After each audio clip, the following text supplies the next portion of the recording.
नमस्कार, मेरा नाम है सुनैना कश्यप और आप देख रहे हैं खबर हाट हिमाचल। आज रविवार का दिन और वक्त उस चर्चा का जिसने इन दिनों हिमाचल की सियासत में आपकी चाय से ज्यादा उबाल ला रखा है। मसला एक कुर्सी का है जो 3 साल से खाली रहकर भी सबसे ज्यादा ताकतवर साबित हुई है। उस पर कोई बैठ नहीं पाया, लेकिन उसने न जाने कितने नेताओं को खड़ा जरूर कर रखा है। हर कुछ महीनों में उस कुर्सी का नाम सुर्खियों में आता है। उम्मीदें सजती है, समीकरण बदलते हैं और फिर कुर्सी वहीं की वहीं रह जाती है। लगता है इस एक कुर्सी की किस्मत में मंत्री से ज्यादा चर्चा लिखी है। ऐसी है सुखू सरकार की कैबिनेट की ये कुर्सी। 3 साल बीत गए, लेकिन वो एक कुर्सी आज भी खाली है। ना कोई आ रहा है, ना कोई जा रहा है, बस चर्चाएं हो रही है, कयास लगाए जा रहे हैं और वक्त गुजरता जा रहा है। हर कुछ महीनों बाद खबर आती है कि कैबिनेट विस्तार होगा। हाईकमान ने हरी झंडी दे दी है, लिस्ट लगभग तैयार है, लेकिन फिर सब कुछ वहीं का वहीं रह जाता है।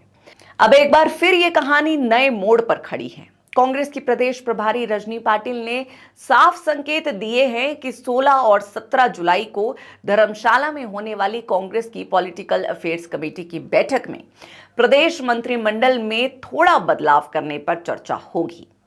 इस बैठक में कांग्रेस के राष्ट्रीय संगठन महासचिव केसी वेणुगोपाल भी मौजूद रहेंगे। यानी इस बार चर्चा सिर्फ संगठन की नहीं बल्कि सरकार की भी होगी।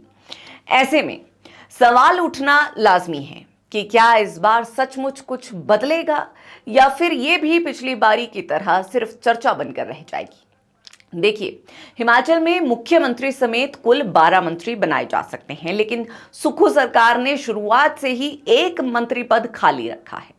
उस समय कहा गया था कि सही समय आने पर यह पद भर दिया जाएगा, लेकिन 3 साल बीत गए और वो सही समय अब तक नहीं आया। अब हालात ऐसे हैं कि उस एक कुर्सी पर कई नेताओं की राजनीतिक उम्मीदें टिकी हुई हैं। शायद ही कांग्रेस का कोई ऐसा विधायक होगा जिसका नाम कभी न कभी मंत्री पद की चर्चाओं में ना आया हो। वहीं दूसरी ओर कुछ मौजूदा मंत्रियों के प्रदर्शन को लेकर भी समय समय पर सवाल उठते रहे हैं। इसीलिए चर्चा सिर्फ इस बात की नहीं है कि कौन मंत्री बनेगा, बल्कि इस बात की भी है कि अगर किसी की विदाई होती है तो उसकी जगह कौन लेगा। सबसे पहले बात सुंदर सिंह ठाकुर की।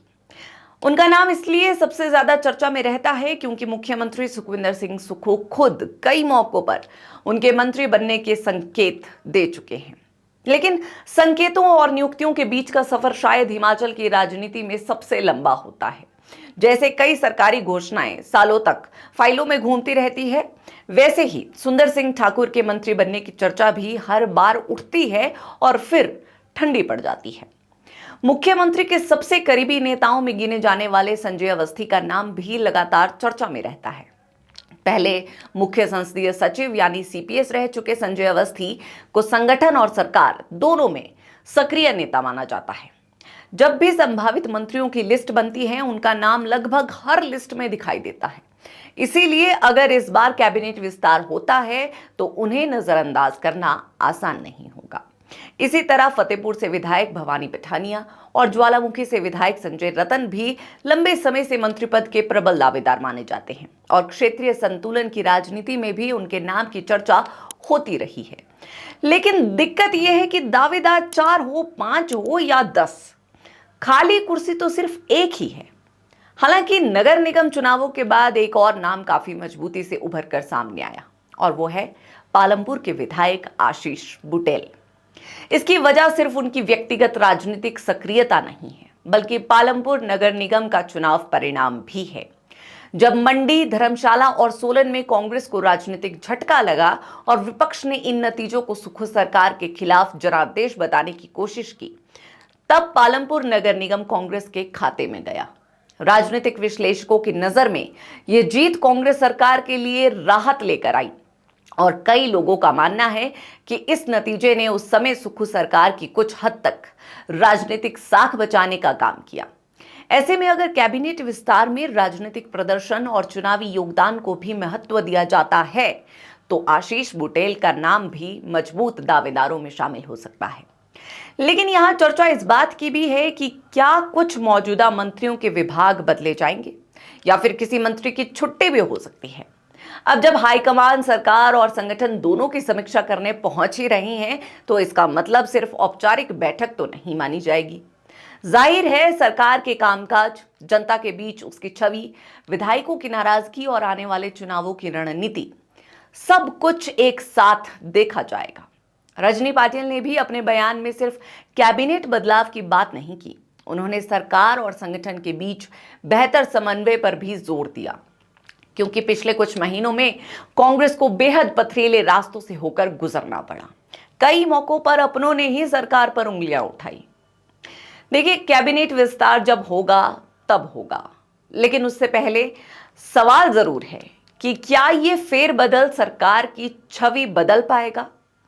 किसी भी सरकार में कैबिनेट फेरबदल दो परिस्थितियों में होता है। पहला, जब सरकार अच्छा काम कर रही हो और प्रदर्शन को और बेहतर बनाने के लिए नई ऊर्जा लाई जाए।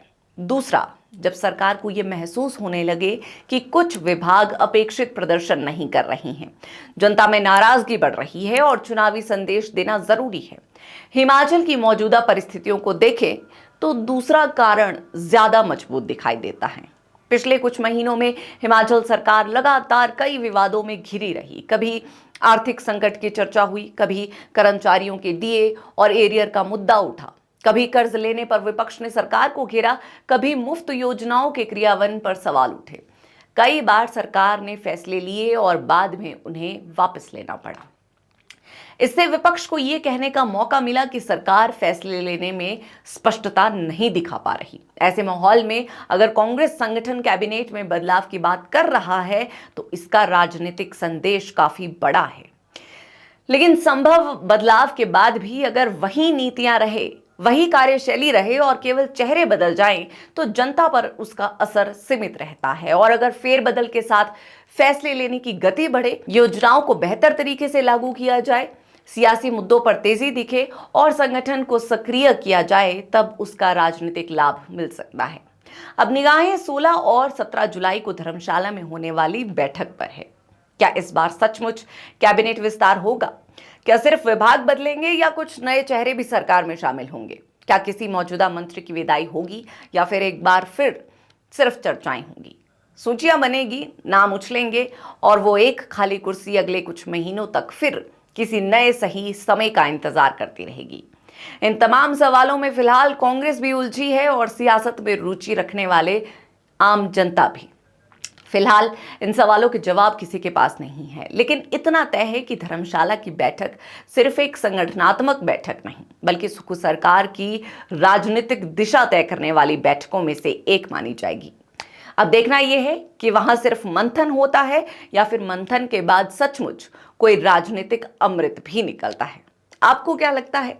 क्या सुख सरकार को कैबिनेट फेरबदल करना चाहिए? अगर हां, तो आपकी नजर में मंत्री बनने का सबसे मजबूत दावेदार कौन है? और अगर किसी मंत्री की छुट्टी होनी चाहिए तो क्यों? अपनी राय कमेंट बॉक्स में जरूर लिखिए और हमारे चैनल को सब्सक्राइब करना ना भूलें।